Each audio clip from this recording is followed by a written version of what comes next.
Ayun mga dumagat, magandang hapon, magandang umaga, magandang gabi sa inyo lahat. Sa ngayon wala muna tayong fishing. At papalakas muna tayo, magbabike muna tayo ngayon.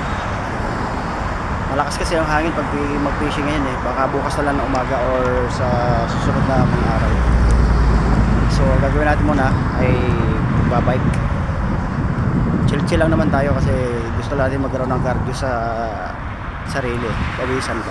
Pero malayo-layo din yon, siguro mga 18 kilometers straight tapos balikan, so malayo-layo din.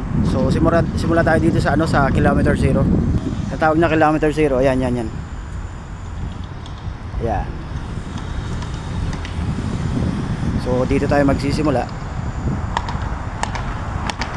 Bibihis mo tayo ng bibihis mo tayo ng helmet. Wala pa kasi tayong gamit na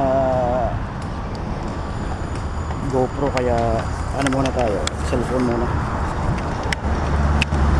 May bike lane naman dito, saka hindi naman delikado. Maganda ang bike lane dito kasi yung pagkasemento niya talagang maayos, kaya hindi tayo mahihirapan na gano'n. Kahit takbong 25 or 20 kasi malakas yung hangin din. So sagabal din sa pagbabike natin yan. Gamit pala natin yun ay road bike. Ayan, road bike po tayo. Silverback Strela 105. Ayan. Hindi natin kasama ngayon si Dumagat Body dahil ginagamit lang yung pag nagpi-fishing eh. So mag-start na tayo dito sa kilometer 0. Solo ride tayo ngayon. Keep safe.